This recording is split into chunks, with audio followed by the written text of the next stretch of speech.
Every driver grows up chasing it. That feeling, that dream. Because here, winning isn't just winning. It's history. It's legacy. The original six-figure payday. Where once a year, the greatest dirt late model drivers on earth strap in and go to war for a dream that could define them forever. I ain't shit to nobody else, but in our little world, I am somebody. Welcome to the 31st Dirt Late Model Dream at the world's greatest dirt track at Eldora Speedway. Did you think you'd ever in your life run a race, pay $100,000 to win? This is our Daytona, our Indy, and tonight, somebody's dream comes true. Accelerating into turn 3. This is the Dirt Late Model Dream. So dream big, drive harder, and dream on. They were racing a little bit hard. Those laps weren't paying enough. They're side by side to the line on corner number 4. Brandon Shepherd wins it. A couple of veterans and the best in the business are ready to race for $100,000. 24 members of the Fraternal Order of Go Fast, ready to giddy up and gallop around the high-bank half-mile at Eldora Speedway. They're side by side off corner number 4. $273,000 this week for big sexy Brandon Overton. This is what I wanted to be. You know, the whole time I was growing up, I didn't want to do anything else. I wanted to be a race car driver.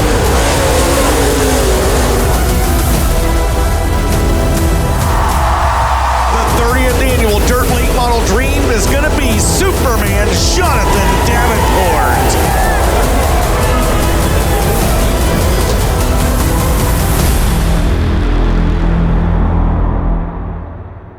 This is your video cast for the first week of June 2025. I am Michael Rigsby inside the Dirt on Dirt and FloRacing studios here in Bloomington, Illinois, as we spend the next 90 minutes or so previewing the Dirt Late Model Dream. I think a lot of people sort of treat Memorial Day weekend and last weekend, the Show Me 100, is that kickoff to summer. And I've been to a million Show Me's at both West Plains Motor Speedway and the immaculate Lucas Oil Speedway. But for me, I always sort of looked at the Dream as the, okay, here we go, part of the racing season. June and July are the two, without question, busiest months of the racing season. You can basically find a dirt late model race in America everywhere, every day, all 60 days, every month of June and July, somewhere in the country.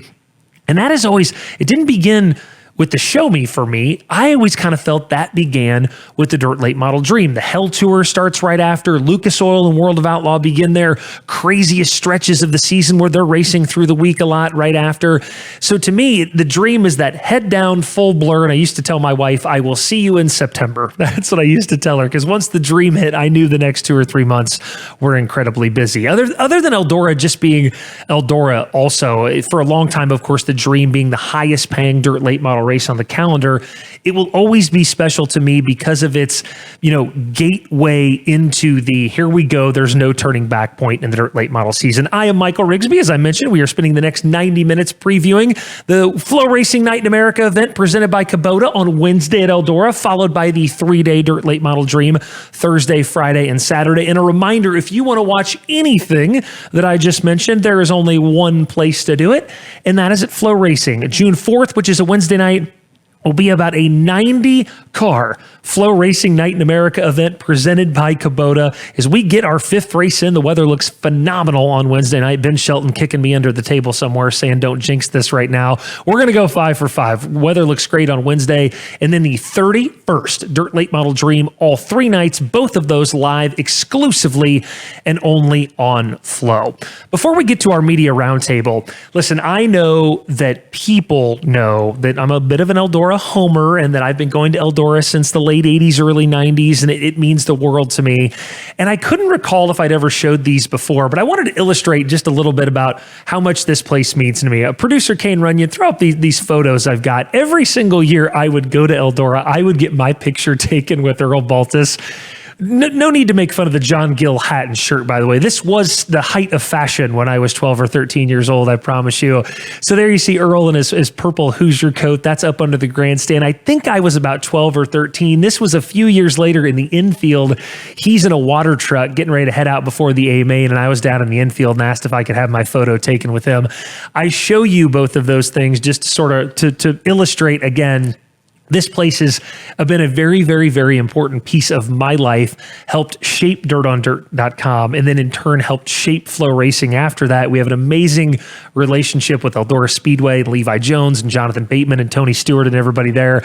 But I've been going there a long time since I was a snot-nosed kid way back in the day, and I just wanted to show those Earl Baltus photos. We've got a lot coming up in the next 90 minutes. Our media roundtable is next. After that, Ricky Thornton Jr. joins us to preview the Dream, and I got a million other motorsports questions and topics to go over with him as well. And I've also really got some cool Dream statistics and numbers to share, and some rundowns of former dirt late model Dreams, including that inaugural in 1994 that you're going to want to see. But first, it's one of the great traditions I believe we have at DOD, and now I've carried that over to FloRacing.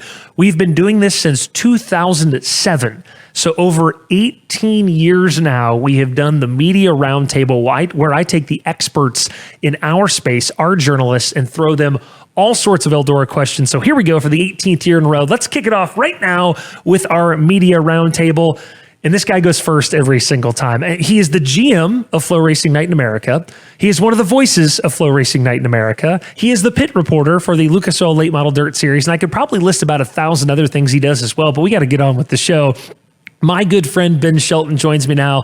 Ben, I'm going to start with this for every single person that I bring on. I'm starting with this question. Give me an interesting statistic about the Dirt Late Model Dream. What do you got? Okay, I'm glad you asked that because as I got ready for my announcing notes, I found something that I think is fun and it's positive. God forbid we be fun and positive. Everybody worries about car counts. Since I've been a kid, I worried about them. Here we are in 2025. I am not a kid. I'm an old man, still worried about car counts. And 2 of the past 3 years, the car count for the Dream has been over 100, including 114 in 2022. Before 2022, you had to go all the way back to 2010 to see over 100 cars at the Dream when 104 showed up that year. The average Dream car count the past 3 years has been 103. The average car count from 2011 to 2021 was roughly 77 cars. So there's a little positivity here today. Yeah, people talk about car counts dipping all the time, and all of a sudden 10 years go by and we're averaging 100, right? Or whatever it is the last 5 or 6 years. That's an excellent way to start it off, Ben. Good statistic. Everywhere we go in the country, Benji, people talk about it's RTJ or it's Bobby Pierce. And listen, I think that's right. But for one place, it's not about RTJ and it's not about 32. Jonathan Davenport is the undisputed king of Eldora. Interesting, right? That is at this one place, we take the top 2 drivers in the country who are clearly the top 2. We set them over here and we go, not here, not at this place, because one guy still reigns supreme and it's 49 at Eldora. Yeah, I mean, it's pretty wild. Although to think about, you know, again, he's going to punch probably me and Dustin Jarrett at some point. We've both been saying that, like, old JD's back this year. Like, JD's a contender every night. You know, he's up there on the cushion some nights. But yeah, I mean, when you look at the facts, it makes sense. The long races play into Davenport's driving style and consistency. He likes the big tracks. He has a car set up there consistently balanced at Eldora, and most importantly, he has as much confidence as he does there anywhere, which is a dangerous combo for the competition every time he comes to Eldora. But what I was going to say is, in a backwards world kind of way, maybe because the old JD is back, maybe we see a JD that struggles more at Eldora this year, and then he's really going to be looking for me and DJ if he doesn't get that 100,000 plus. So the theory is he's now kind of back everywhere else, and so he's going to be not back at Eldora is kind of what you're saying, right? A flip-flop. Okay. I mean, I don't want to say that's going to be a thing, but we're kind of a backward sport, so it's possible. And if you get mad at me, Jonathan Davenport, that was Dustin Jarrett's idea for me to say it. He did win 2 races in Illinois this year, so you might be on to something, right? 2 quarter-mile races. Ben, give me a Dream memory that maybe only you have, or something sort of in that vein. It doesn't even have to be about a race. Whatever it is, just something, something special to you about the Dream. I mean, it's the 2013 Dream by far, and you probably know where I'm going with this. I was there hanging out in the media center. I was not part of the broadcast team whatsoever there, and from the back stairwell, I hear, Ben Shelton, come here. Ben Shelton, come here. Kind of look around. I go back there, and it's Roger Slack. And I guess old Ozzy was feeling a little under the weather at the moment. He's like, I want you to go to the infield, and I just want you to start interviewing drivers. And I went down there, and dude, you talk about a kid in a candy shop, and that whole thing of always be ready because you don't know, when the opportunity could come. It did come that night. And I've been there since then. I came back to the world that year, and I've worked every event, and it got my footing that much more in the broadcast world. If you hate me, then go find Roger Slack, because that was the night that really solidified me in a lot of these broadcasts, and that'll always be special. And it sounds like something out of a storybook, but dude, it was. I mean, you were there for it, and I just remember when he said that, I looked at you, and you were like, grab the damn microphone and go down there and get to work. And I did. So I'll never forget that, and I'll always be grateful for that night. What he's not sharing is that Roger was about 12 decibels higher. Ben Shelton from the top of the tower is how Roger yelled that. Final question, Ben. Who wins? Is it easy for you? Is it 49? Or are you not picking him? Who wins the Dirt Late Model Dream? Well, it's very easy. Look, I'm the only guy that picked this guy at the World. Everybody said I was crazy. I picked him at the dirt track last year. Everybody said I was crazy. The only guy. He won those 2 races. He's going to get his first dream. Bobby Pierce. He's rolling into Eldora. And he's good there. And right now, he's hitting his stride at the right time this year. BP 32 in Victory Lane once again on Saturday. All right. Thanks, Ben. We'll see you this week at Eldora, buddy. Thank you. See you. Thank you. It is America's favorite dirt late model pit reporter. Undisputedly, that is Kevin Kovac. And Kevin, don't tell Kyle or Todd or Aaron or anybody that I said that, but I've actually seen Kevin Kovac does have groupies. I've actually seen this in the pit area. So if you've got groupies, you are by default America's favorite dirt late model reporter. Kovac, I'm going to start the same way I did with Ben. Give me an interesting statistic about the dirt late model dream. Well, I need to get one statistic here about that last comment. I mean, if you see groupies, I'm not sure where they are. You're seeing something I don't see around. Listen, these aren't rock and roll groupies, tall, beautiful blondes from the '80s and rock music videos. These are more middle-aged men groupies, is what I'm talking about, Kevin. All right, there you go. All right, yeah. All right. Well, I got a stat for you. This is kind of it's weird. It's unusual where I look at this, and the Dream has never had a last lap pass for the win, and that's since 1994. The latest a pass for the win has happened was 2006 when Scott Bloomquist got Scott James lap 94. It was, it was late in the race. There's been a few lap 90s and later, Dennis Erb lap 90 in 2016 over Brandon Overton in 2022 was lap 92 over Chris Madden. But we don't have that buzzer beater at the Dream. So I mean, I figure that's got to be something that's in the cards. It's due for that. There's only been one in the World 100, of course, too. You remember Scott Bloomquist, 2002, and Burkhofer. Yeah. But there's been some, just last year was lap 96 for Bobby Pierce winning the World. So I think we're due for that, and we need one of them on that big stage. It's always cooler, right? I hope people think we're like David Stern rigging the old NBA drafts. This is our way to foreshadow. We're rigging the Dream on Saturday. Kevin, last year Eldora debuted split fields for the Dream, where guys only raced one night, Thursday or Friday. I know that you and I loved it. Tell the people, they're doing it again this year, tell the people why they should love it, because I'm sorry if you don't love it, you're wrong, and it is the best, and this is awesome, and it's incredible. So go back, tell the people why this is better. I always go back to the buffet thing. You got too much. You just overdo it at the buffet. Right. I like where you go to Eldora and you're just not overloaded with racing the entire time. You got a little bit of extra time to do some other things. You got time for the fans are normally going to be able to get in those pits. As long as there's no rain delays, things are going to go a little quicker. And I mean, I love it for the crew guys. I mean, the crew guys is the best thing. Fans can kind of hang out with some crew guys and drivers. There'll be some drivers that aren't racing that'll be up in the, maybe the bar area, up in the stands somewhere. You'll be able to hang out with them. I think it gives everyone a day to kind of watch. We just need to get that Wednesday race in. The Flow night race needs to get in. We're going to. As long as that gets in, then everybody's – it's those Wednesday guys that don't get to race, and then they're racing – they don't race till Friday, and they're there so long. So hopefully we get that in. Everyone will love it this year. Kovac, give me those coveted news notes nuggets that have allowed you to develop groupies in this 30-plus year career you have, is by having all these news notes and nuggets. What do you got as we lead into the Dream? I like a couple guys that are being first timers at the World. At the Dream. Would that be Zach Mitchell? I mean, he's been in the World 100 in 2022 and 2024. Never ran the Dream. He's coming with the Coltman Farms team. He's a championship contender there with the Hunt the Front series. seems like he's really coming into his own. And I kind of feel there's a guy that I want to kind of pinpoint. That could be a guy to keep an eye on during the Dream, could make some noise. I think it's Zach Mitchell. Dylan Thornton's another one. Yeah. The modified guy. He's going to be running Cody Summers' a DRT dirt race car, house car in the race. It was that deal where everybody put their name in the mix to do it, and he's going to be there. And there's a guy hasn't been, and this is always interesting when a guy hasn't been there for a while. Timothy Culp, down there in Arkansas, hasn't run the Dream since 2018. He's been at the World a couple times since then, but hasn't run on the Dream, and he'll be back, and he's planning to be running there. Hasn't qualified for a race, a major event at Eldora since 2016 when he was 29th in the world. And one more thing is just Chris Ferguson. Remember him? He's kind of been silent here the last few years at Eldora.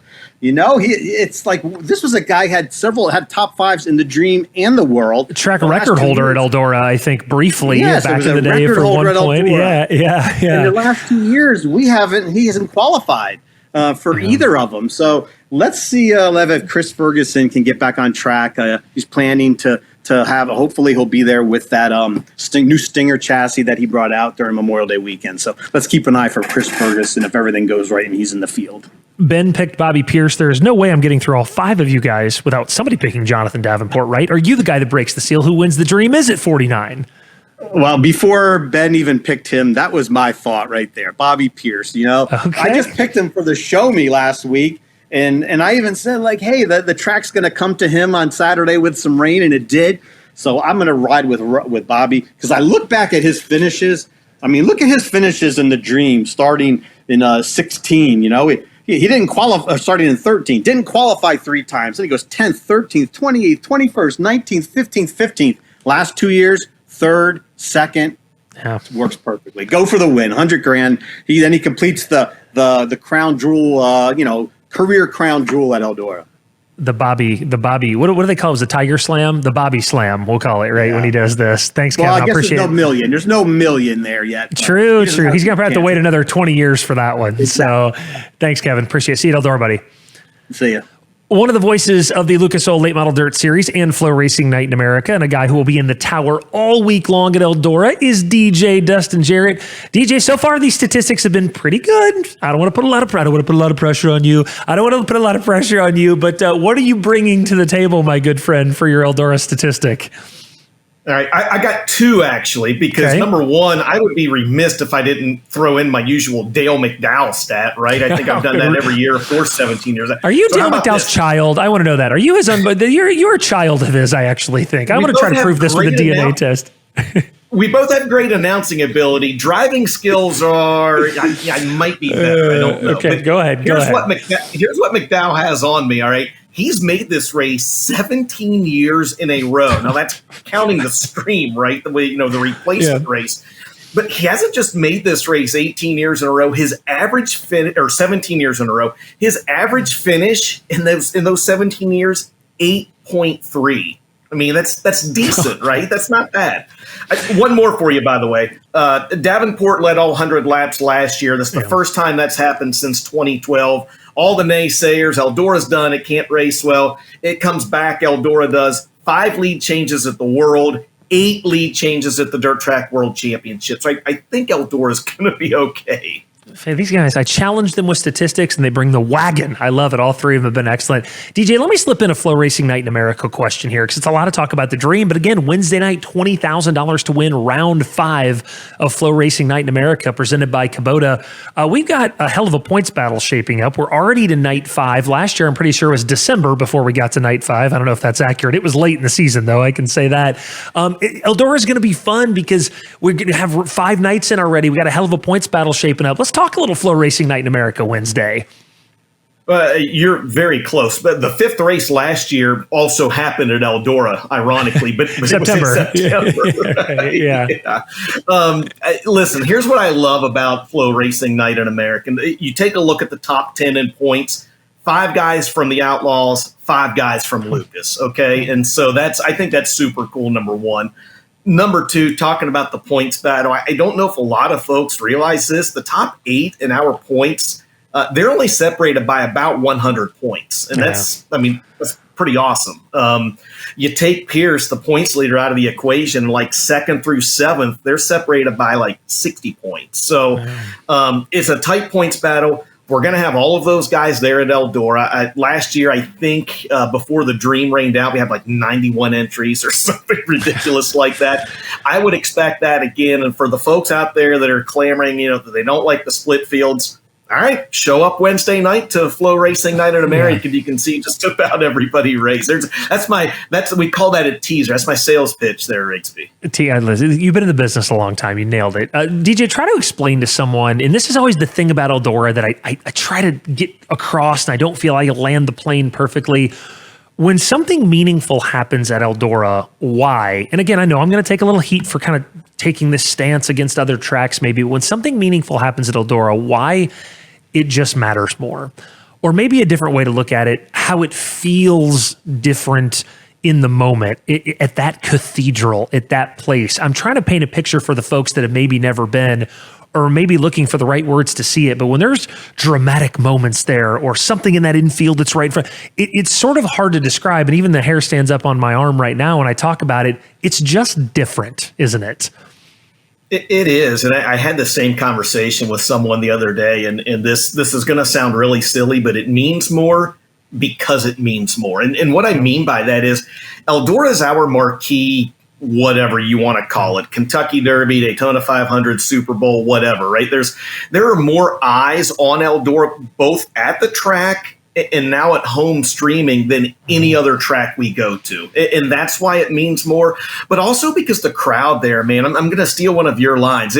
These people are dirt late model to the bone, as you like to say, probably more so there than anywhere else. So they know and follow Jonathan Davenport. They know and follow Bobby Pierce and Ricky Thornton and Brandon Over to whoever else. So it's truly a gathering of everyone, right? The biggest fans, the biggest dignitaries, the most cars. It's this gathering of everyone. And so when you throw all of that in a blender, that's why it means more. It means more because it means more. I like the idea. I never thought about it that way. The best drivers are there and the best fans are there. And by that, we simply mean the people who care more about this thing than anywhere else, they're there. So yeah, of course that's like a Molotov cocktail, right? I'm stealing that line. I will give you credit for it, but I'm stealing it for Wednesday night for the pre-race show. So 2 of your combatants have gone. 2 of them have not picked Jonathan Davenport. Surely you will not continue that streak and not pick Jonathan Davenport to win at Eldora, will you, Dustin Jarrett?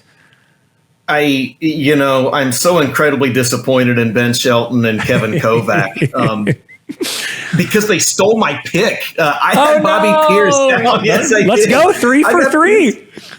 I got Pierce on here, man, because again, he won the world last year. He won the Dirt Track World Championship. I think right now that he's been voted by the Dirt on Dirt panel as the #1 driver in the country for a reason. To the point those guys made, he's never won the Dirt Late Model Dream before. I think that changes this year. Give me BP 32. The Jonathan Davenport respect, JD, just so you know, this is not from me, okay? I just want to hear this. This disrespect is flowing from the fellow members of the staff. DJ, I'll let you take that up with the 6'4" Jonathan Davenport on Wednesday. Throw him under the bus I didn't throw him under the bus like Shelton did, though. So. True. Good. Excellent point. Excellent point. All right, DJ, we'll see you at Eldora. Thank you. All right, thanks, man. Next up, Kyle McFadden, let me first issue a formal apology to you for calling Kevin America's favorite dirt late model reporter. I mean, you're far more multidimensional than him. You're at Indy, right? You're covering Kyle Larson doing Indy cars. You got your sprint cars, Kyle. So I haven't seen any groupies for you yet, though, Kyle. So when you get to the groupie phase, you'll get to the Kovac level, okay? I just wanted to start there. Kyle, you give me the same thing. These guys have brought it with their statistics. What's your dream stat, first and foremost?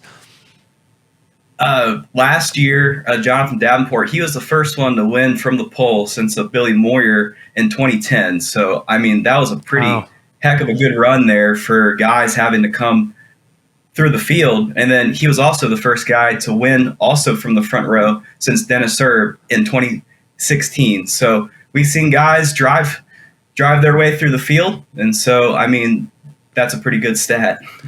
Kyle, I'm going to do something a little different with you than I've done with everybody else. We're going to put up the Dirt on Dirt top 25. I got props for you, Kyle, okay? So let's take a look right now at the Dirt on Dirt top 25. I think our own Kane Runyon can put that up here. We know the top 5, right? Bobby, JD, Ricky, Devin, Hudson. Okay, those guys are all threats. Obviously, maybe even the top 6, right? Obviously, that, Overton and those guys have won races there before.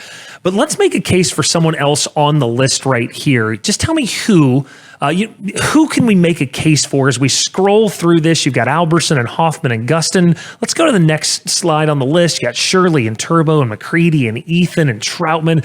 And then let's look at the final 5. And we'll roll back to whatever screen you reference, Kyle. Which one of the guys on this list, and not named Dale McDowell, can you make a case for outside the top 5? And tell me why. Which one? Or a couple.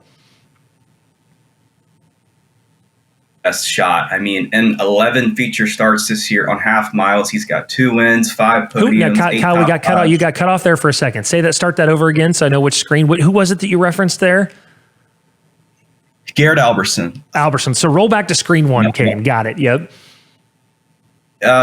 In 11 feature starts this year on half miles, he's got 2 wins, 5 podiums, 8 top 5s, 10 top 10s, an average finish of 4.8. I mean, he's been real solid this year on half miles, was on the pole last year at the World, led the first, I think, 10 or 12 laps there, picked up his first win at the Big E last year, too, on the Ironman Series the week before the World. So I would have to say that he would be the guy to get up there and challenge that top 5. Yeah, I think even if Garrett could pick up one of those preliminary wins in a split field on Thursday or Friday, it would be the biggest win of Garrett's career. All right, excellent. I think Garrett is an excellent call out. What news and notes do you have, sir? What do you got as we head into the Dream, Kyle? Yeah, well, the last time that a driver has won outside the top 7 of the Dirt on Dirt top 25 was Dennis Erb in 2016. He was ranked 14th then going in to the Dream then. Since then, no driver has won from outside the 7th spot in the Dirt on Dirt top 25. Wow. That was Brandon Overton back in 2022. 3 of the last 5 Dreams have been won from drivers ranked 2nd in our top 25 poll. So if I'm Ricky Thornton Jr., I'm really liking that stat. And here's one that really caught my eye. Brandon Overton is the only driver to have set fast time and go on to win the Dream in 30 attempts. So I think that's pretty astounding. Wow, that is a kind of a wild statistic, right? People think these things are, the fastest cars always win these races. Well, that's happened once in 30 years. That's a great note, Kyle. 3 of your fellow coworkers are fools and have not picked Jonathan Davenport yet. Will you continue the trend, Kyle McFadden? Who is your Dream winner?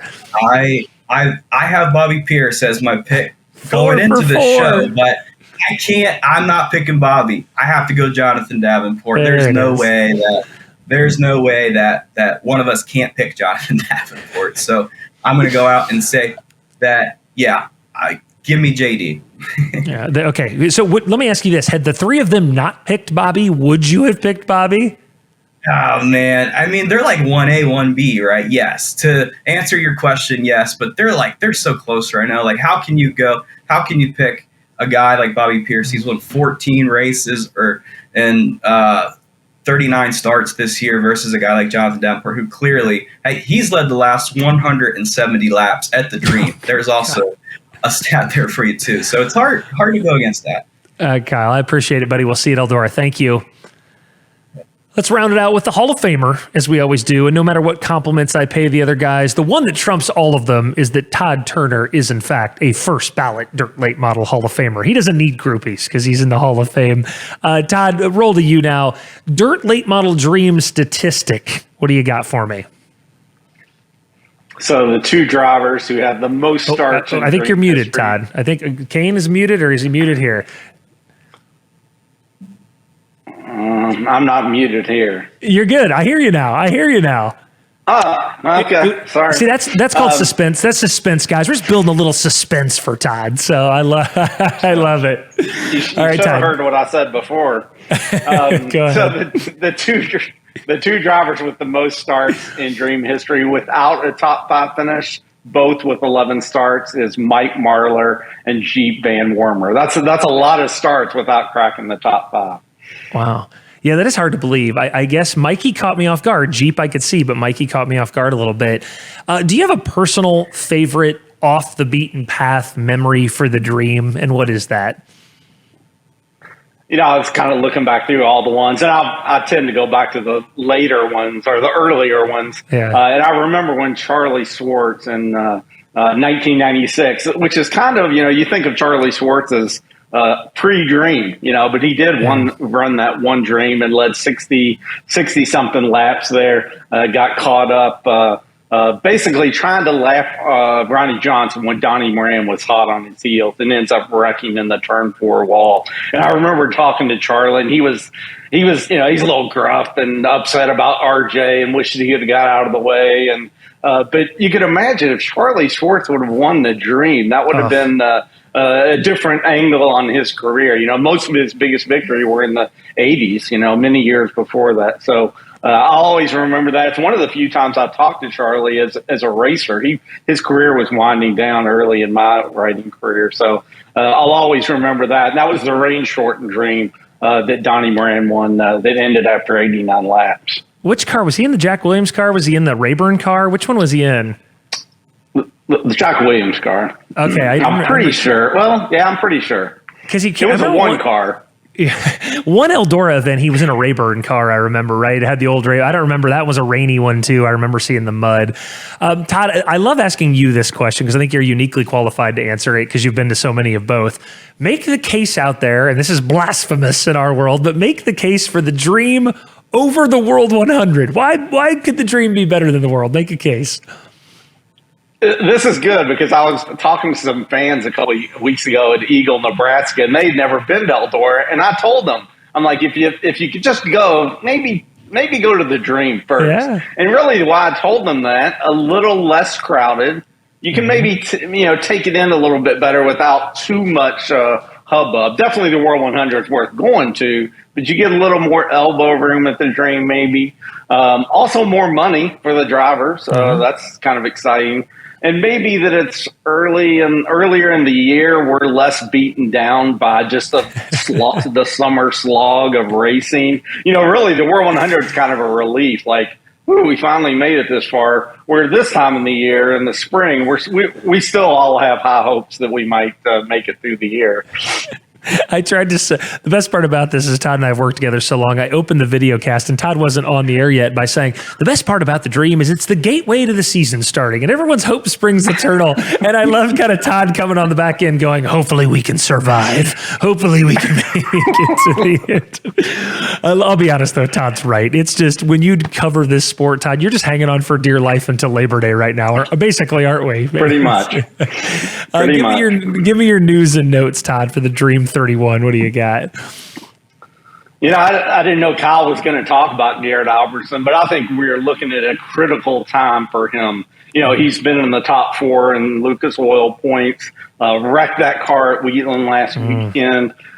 He's going to be in, I don't know what, they're going to prepare something else for Eldora. Of course, this isn't Lucas Oil points.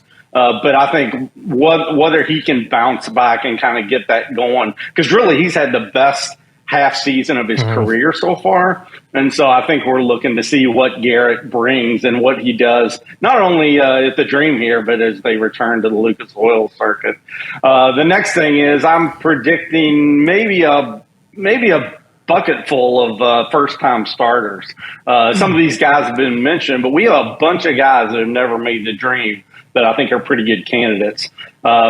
Ethan Dotson, Drake Troutman, Zach Mitchell, Jaden Frame, Joseph Joyner, Timothy Culp, Montana Dudley, Trey Miles, Jordan Kohler, Michael Leach, Austin Smith, Dylan Thornton, and Mark Whitener. And there's a number of other guys, but that list, I would be surprised if we don't see 3 of those guys making their first Dream start.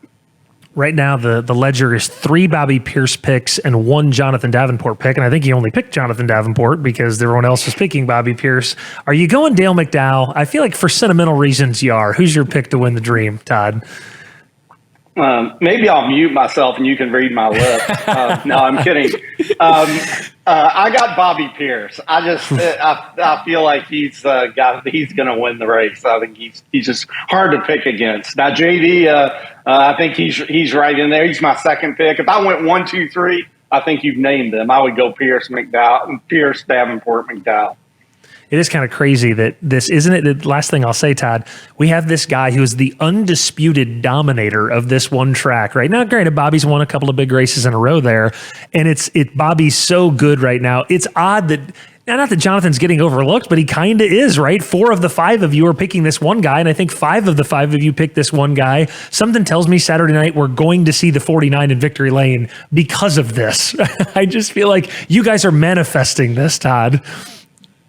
No, we got bulletin board material for JD or on the barn there at the ranch, wherever he puts his bulletin board stuff. All right, Todd, I appreciate it. Thanks so much. But you'll be at Eldora, is that right? Am I going to see you at Eldora? Excellent. All right. Yes, hopefully those Nebraska fans will join us there too. Thanks, buddy. We appreciate it. That'll do it for our 18th Media Roundtable for the Dirt Late Model Dream in a Row. We're going to take a quick commercial break, and when we come back, RTJ joins us, Ricky Thornton Jr. on the other side as we preview Dream Week at Eldora. Back after this. The Rocket Chef launches tonight at Barber City and wins the 13th edition of the Illini 100. And his name in the history book. New Waverly, Texas, Tyler Erb is a Little Bill Cora Memorial winner. Option number 12, the final time, and it is Greg Sarah's their second night in a row. The Hawkeye Land 40 goes to Brandon Jeffers.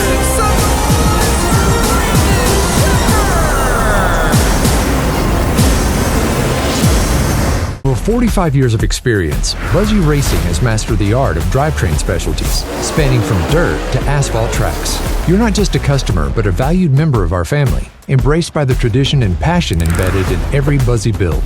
We cover everything from rebuilding and selling drivetrain components, offering custom Buzzy parts, steering box services, and ensuring top-notch maintenance and support for braking systems. We are committed to excellence in helping racers maintain a competitive edge on the track.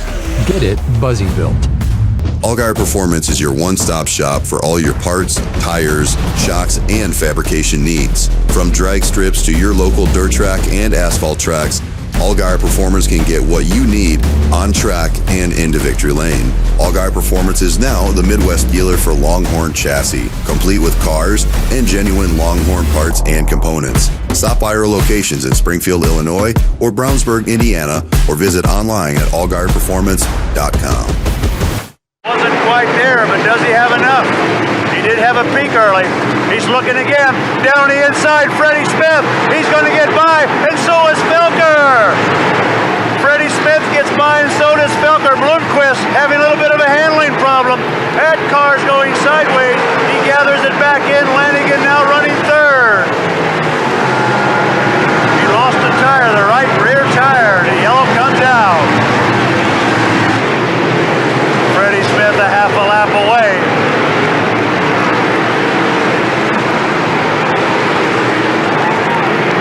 Coming to the checkered flag, Freddie Smith. When he was running behind Scott there and you saw the tire go flat on him, what'd you think? Well, it's a real good thought there, but, I know he hates it for himself, and I really enjoyed his tire going down, for $100,000. But I really think we had a good shot at this thing, if his tire didn't go down. Did you think you'd ever in your life run a race to pay $100,000 to win? No, I still can't believe it yet. But, I appreciate Earl doing all this, and I think he's got the only racetrack that can stand, paying $100,000, and just the facility he's got and as nice a place as he's got, we just have to come back and back every time.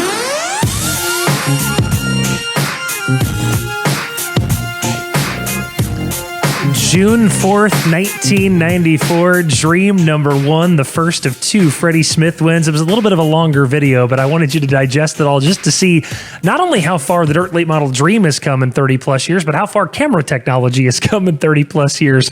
We've come a long way and all that. Michael Rigsby back in our Dirt on Dirt and FloRacing studios as we preview this year's dirt late model Dream. Scott Bloomquist had the flat tire. The runner-up that night was Joplin, Missouri's Denny Felker, and it made me kind of think, Kane, I wanted to look at the entire rundown. So let's do that now before we get to Ricky Thornton Jr. These are the results from the very first dirt late model Dream all the way back in 1994. I believe only 2 drivers on this list are currently still racing. We see Freddie won, Denny Felker, the biggest moment in his dirt late model career, was second. Those familiar names, Lanigan and Bloomquist, third and fourth. Pete Parker, the Kaukauna, Wisconsin driver, fifth. Lay and Bob Pierce, not Bobby, Bob Pearson, seventh. And some of those other just classic Eldora names on there, like John Lawhorn and Jerry Rice, of course, the father of the Rice brothers that race out of Kentucky now. Audie McWilliams, Delmas Conley, Steve Francis, Jack Hewitt, the guy who could race anything, 23rd, and the late great Jack Boggs in 24th. Drink that roster in there, that starting field for the inaugural dirt late model Dream. 99 dirt late models showed up that year. Steve Francis was your fast qualifier, and Larry Moore, consolation winner. We've already talked about Charlie Schwartz once during this. Let's talk about Larry Moore. Bloomquist, by the way, led laps 7 through 92, so that flat tire came with was just 8 laps to go. Thank you, Todd Turner, for putting that together for me. Well, it's kind of wild when you think about it that not that long ago, Ricky Thornton Jr. was considered one of the up-and-coming dirt late model drivers, but really only about, I'd say 5 or 6 years ago, we were using that label for him. But these days, that label, up and coming, is long gone. He's one of the best race car drivers on the planet, and without question, one of the best dirt late model drivers on the planet. RT joins us now to preview Dream 31. Ricky, let's start there. Do you ever just sit back and think to yourself, holy cow, this rise has been pretty fast? It wasn't that long ago you were a guy who we thought could be good. Now you're one of the most talented cross-discipline motorsports stars in the country. Are you even surprised how fast this has happened, buddy? It's been kind of crazy, really. Me and my buddies were actually talking the other day. I won the race at Jacksonville 5 years ago. I think it was 2 weeks ago from being 5 years. So really, in the last 5 years, how much has really changed. I went from a guy trying to make it in our late model sport, and I feel like I've finally started to get to the point where I feel like I've accomplished enough where I can be considered a late model guy. Where before I was always just considered a modified guy that got to run a late model every now and then. So it's been pretty crazy. Obviously, we haven't got a big one at Eldora, but hopefully this next week we can change that. Yeah, we're going to talk about that Eldora thing in a second. I'm going to ask you something maybe somebody else has, but I'm not sure anyone else has. You've now become this dirt late model star, but you made your bones in modified racing, where you're racing this weekend, obviously, at Mississippi Thunder this past weekend up there for the big 100,000 to win race. Everybody knows how much you like to race open wheel stuff. So you're in late models now. You kind of made your name as a modified driver. You really love to go run the Chili Bowl. If all things were equal and all of it paid the same, what would you prefer to do if the money was the same across the board? I don't know if anyone's ever asked you that. I feel like it's probably going to surprise you for my answer. It'd actually be race stock cars. I feel like it's one of the few classes where the driver really matters. Obviously, you got to have a decent car, but the driver side of it makes all the difference. So obviously, I love running sprint cars. I love modified, extremely love late models.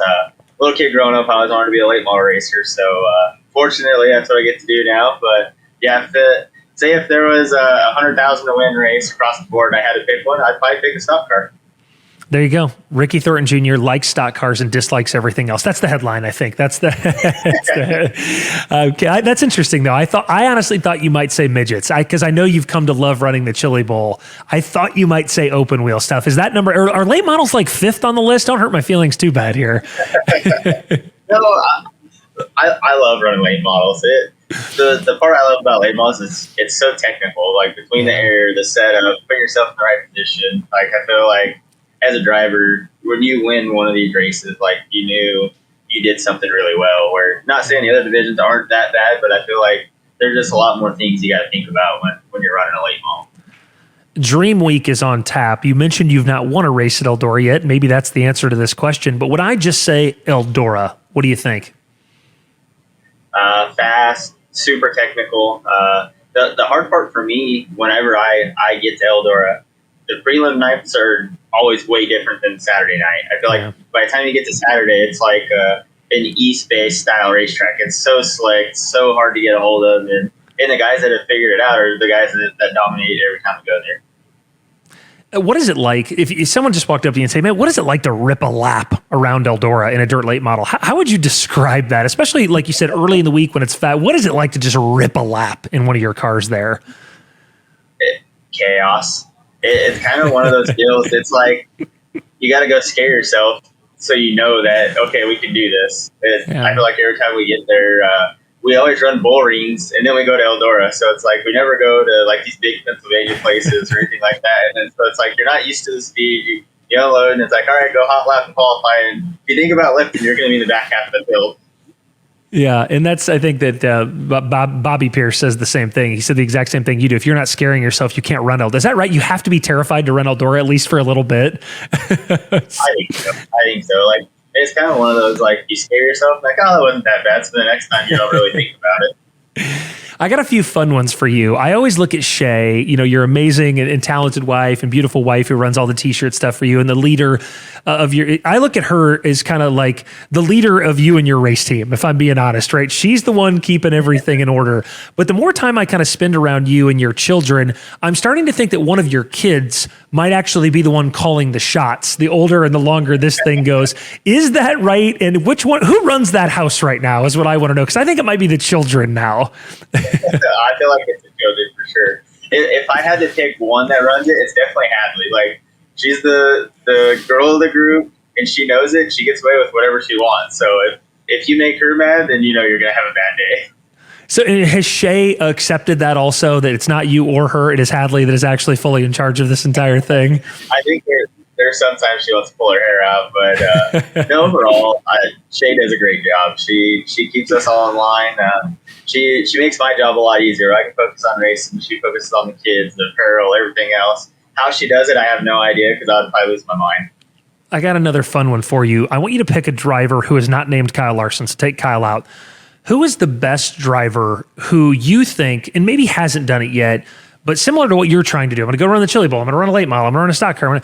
Not named Kyle Larson, take him out. Who do you think could be or would be or is the best cross-discipline driver in short track racing? So that one's a tough one for me, because I feel like Christopher Bell is the top driver. I honestly think he's better than Larson. But that's my opinion. That's my opinion. Outside of that, it's tough, because I feel like there isn't a whole lot of people that run different disciplines. Like, there's a lot of guys that run stock cars or modifieds, but there's none that like will jump from a late model one night and a sprint car the next night or anything like that. So that there isn't many Jack Hewitts out there, I guess would be the easiest way to explain it. Why do you think Bell's better than Larson? You know I'm not going to not follow up on that question. Why is Bell better than Larson? I mean, Christopher Bell's unbelievable, let me be clear, but Larson's kind of like everyone's guy. Why is he better? I feel like when it comes to sprint car wise, midget wise, micro wise, Bell is kind of outperformed them. The only downside on Bell is, like, once he got to Gibbs, he wasn't able to keep doing what Larson was able to do. Like, he had to stick with the asphalt side. And we've kind of seen this year, like, how good Bell's been on the dirt. Yeah. I mean, we got to get Christopher Bell to win a dirt late model race before we go too far, though, right? I mean, Larson came in and won come on. You're a late model guy. Doesn't he have to win at least one late model race? You might see Bell in a late model sometime this year. So, I mean, you never know. This feels like foreshadowing. I'm feeling like I'm gonna pin Ricky down and ask him if something's cooking. We'll get to that in a second. Final fun one for you. I think that I think this is more, it's always a fan thing. Bloomquist and Moyer was always more of a fan thing than it was for Bloomquist and Moyer. I think fans desperately want you and Bobby Pierce to have a rivalry. I don't think you two care that much at all. Is that accurate? Because I think your fans want it more than maybe you two do. I feel like that's exactly how it is. Like, I think they want us to go out and just beat the living crap out of each other every lap, and like whoever wins wins. Like, It's one of those, like, if you're my fan, you can't be a Bobby fan. If you're a Bobby fan, you can't be one of my fans. Like, I don't know why it's like that, but it's a good rivalry. Yeah, I think so too. It's healthy. It's nice. You guys are both wheelmen. So yeah, I think that's right. Your fans want you to knock the hell out of each other every time you're on the racetrack. Last final quick Eldora question. Pretend you're Ben Shelton or Dustin Jarrett this weekend. Let's just me and you.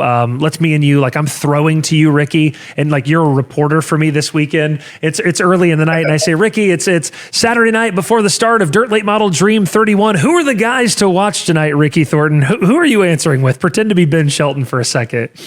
The guy I'm watching tonight is going to be the 11 car out of Kentucky, and Josh Rice. He's been really good around the top here. The last couple of times he's been really good around the bottom here. He's got a lot of momentum coming into Eldora, so he's my dark horse to win this tonight. If I fire Ben, you're the first call that I make. I just want you to know that, okay? I really appreciate it, buddy. I know you're busy with the big Mississippi Thunder race up there, so thank you so much. Good luck finishing your weekend off. Tell Shay and the kids I said hello, and thank you, by the way, for taking part.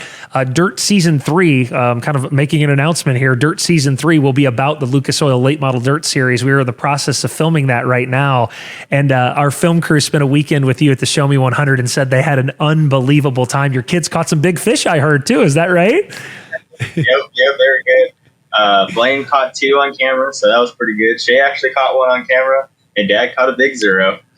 I heard about that. I didn't want to bring it up. I told our film crew, I said, listen, it's going to be chaos. These Thornton kids are going to be running around everywhere. Our film crew goes, they were incredibly well behaved. I said, Shay must have laid the law down before the film crew got there.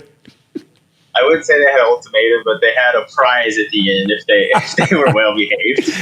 And I was hoping for chaos is what I wanted. So, all right. Well, definitely some chaos. So, right. Overall, we had a great time. Yeah, I appreciate you doing it. In Dirt Season 3, I'm breaking the news now. Will be about the Lucas Oil Late Model Dirt Series. So, Ricky, thanks so much, man. Good luck at Eldora. We'll see you next week, buddy. We appreciate it. Yeah, appreciate it. All right, we're going to take our final commercial break. More Todd Turner thoughts after, and a dream visit from Randy Weaver as well. We'll be back after this. The Rocket Chef launches tonight at Barber City and wins the 13th edition of the Illini 100. And his name in the history books. New Waverly, Texas, Tyler Erb is a Little Bill Cora Memorial winner. Option number 12, the final time, and it is Greg Sarah's his second night in a row. The Hawkeye Land 40 goes to Brandon Shepard.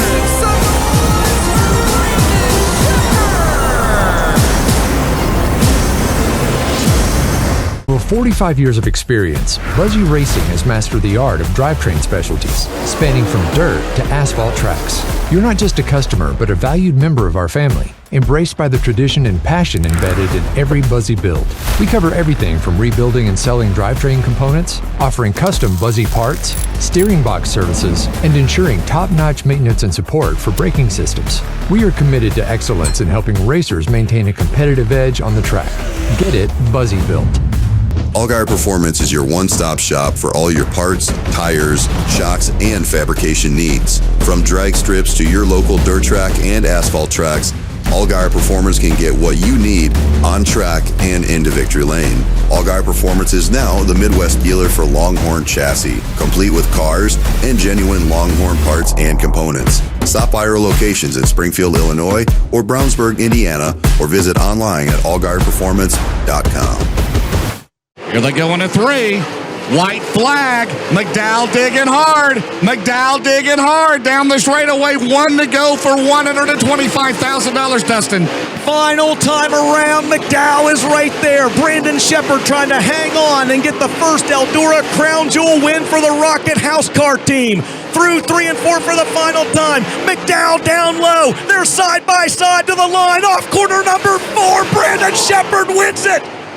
What a finish in the Dirt Late Model Dream. McDowell spins to a stop, and Brandon Shepard, by 5/100ths of a second.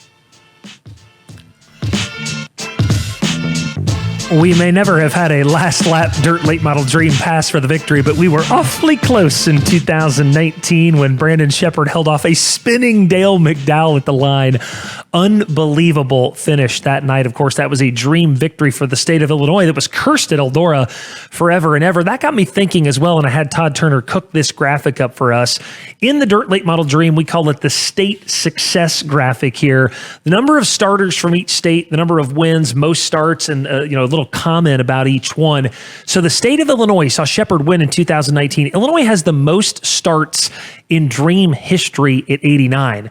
Now notice Georgia is second with 77, but what does Georgia have big-time bragging rights is the number of wins over Illinois. They have 12 less starts, but 5 more victories. Those two drivers that headline each state, Shannon Babb with 20 starts in the Dirt Late Model Dream, Dale McDowell, who you just saw, with 22 starts in the Dirt Late Model Dream. The most wins of all time of any state, of course, no shock, it's Tennessee. Scott Bloomquist makes up a healthy majority of those victories. Jimmy Owens won as well. But 10 wins for the state of Tennessee in 66 starts. Illinois, Georgia, Kentucky, Ohio, Indiana, Tennessee, West Virginia, Arkansas, Pennsylvania, and North Carolina. I think maybe a surprising entrant at number 10 on that list. 4 guys from the Tar Heel State tied at 5 starters apiece. I just thought this was a really interesting graphic. No surprise, right? That Illinois maybe leads it, but doesn't have the victories lead. But it is, Eldora is in Ohio, and Ohio is 4th on this list at 69 starts, 20 less than Illinois' all-time high water mark of 89. Before we wrapped up, I wanted to get a quick few words with a friend of ours who will be at Eldora. Not just a friend of ours, the guy who's become the bellwether for all pit reporters in the country. I have other racing organizations calling me saying, how do we get Randy Weaver? We need more Randy Weaver. Can we put Randy? You can listen, Randy Weaver's phone number, I pass it along every time. This guy's exploded in the last several years. He's been a good friend of ours for a long time. He joins us now to preview quickly the Dirt Late Model Dream. Randy, I want to start with a tire question. We hear so much about this new tire, right, that Hoosier has come out with. Some say it matters, some say it doesn't. When we get to Eldora, is it going to matter? What are people saying to you? Let's get a quick kind of thought on that tire process, the new one at Eldora. Yeah, just the 100 lappers is more of an unknown with the new tire, and we've had several years now, a few years with the other tire, and everybody's adapted from setups to race strategy, everything to that one tire compound and the construction. And then now we get dropped another new tire, and now we're fixing to go in the biggest part of the year, all the big money races, and I just think there's a lot of unknown. And we've heard down here, that Davenport's buying up all the old ones because he's more comfortable, and everybody's this and that. It's just been all over the map. But it goes back to getting a tire, how much it affects setups, strategy, things you do to come in later in the race with car setups versus the tire wear. I mean, people don't think it's that big a deal, but it really is. It makes you have to rethink the whole situation. And again, to be that longevity, to be fast at the end, not just at the front. And you've seen a lot of guys already fighting that, that be really good early in the night, and then they fade, really bad in the feature. So I definitely think it's going to be something that we got to pay attention to. Randy, you mentioned Jonathan, and I maybe think we've talked about this before, but I'm just going to lay it out in the simplest terms. Why is he so good there? Like, why? What makes him so good at this one place that he's just that much better than everybody else? Well, I just think he's put a lot more emphasis on there, and everybody does, but everybody's going to think I'm crazy, but I'm telling you, you get a little older, not just the experience, it just puts you in a different for the 100-lap race. When it gets slick, you can be really take your time, look really patient, and he always talks about the edges on his tires, and he's just one of the best at just taking, doing the tire management to a different level. And obviously his car's good, but at the end of the day, if you ain't got a tire at the last 20 laps, it don't matter how good your car is, you got to have the tire to get you there. And I just think he's really good at not doing nothing crazy early. He knows when to race, maybe a restart to pick a couple of spots, and then he rides. We've just watched him do it so many times. You and I have been talking about the last few years. It's amazing just to watch him, do something that nobody else has done, and that's pretty much dominate Eldora.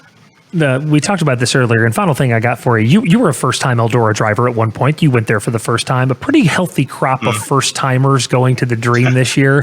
Try to explain to them what they're in for the first time they get there to this place. Well, first of all, it's so overwhelming. You know, you've been to every racetrack, and everybody wants to act, you know, big and bad, and we ain't worried about nothing. We can race anywhere. I had that same thought process, but when you pull in there, back when we did it, you know, there was so many cars and teams there that it was unreal. But even with this count that we're going to have, you know, next week, that at this race, it's going to be a deal like, okay, I can go out and hot lap good.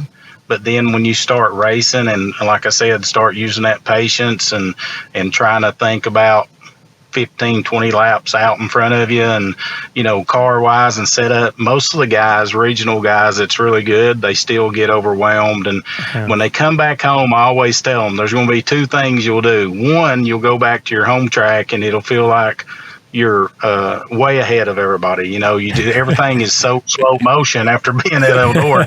Secondly, it'll make them better on setups and adjustments to the race cars that they would have never thought about before they go up there. And I've talked to a few first timers, you know, 3 months after when they come back and maybe be at Smoky Mountain or whatever, and they'd be like, "You're exactly right. We look at everything different now," and it'll make them a better racer, but it's going to be a surprise to most of them. Randy, last thing I wanted to mention to you was that I'm always, for the audience listening at home, Randy always threatens to have me turned in for unfair treatment practices for his employees because I don't let them eat enough. We have a tendency to get so busy we don't eat, and Randy goes, "Can somebody get a sandwich around here?" I am making it my personal mission this year to make sure that you are fed properly at both the Dream and the World 100, okay? I just want to make sure you know that I'm going to take care of you, all right?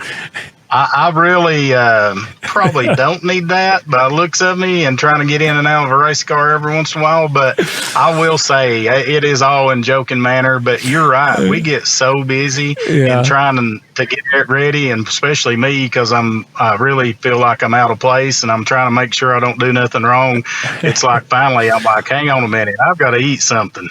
So it's just because we're busy. It ain't because you're mean to me.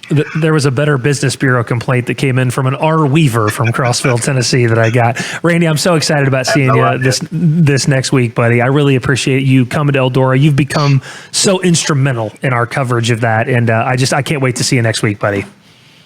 Well, I appreciate it, and I'm looking forward to it. All right, thanks. We'll see you next week. Thanks, Randy. All right, thank you. One more time, wanted to mention that if you want to watch the Dirt Late Model Dream live, including FloRacing Night in America, presented by Kubota Wednesday, there is only one place to do that, and that's right here at FloRacing. All 4 nights, Wednesday, Thursday, Friday, Saturday, exclusively and only right here at FloRacing. That'll do it for a massive Dream Week preview. Thanks to everybody for joining us and our entire group of reporters, Ricky Thornton Jr., Randy Weaver as well. Thanks to Kane Runyon for producing. He did a great job today, and we cannot wait to get to Eldora to bring you Dream Week coverage from start to finish. Thanks again, guys, and we will see you from the Big E for Dream 31 next week.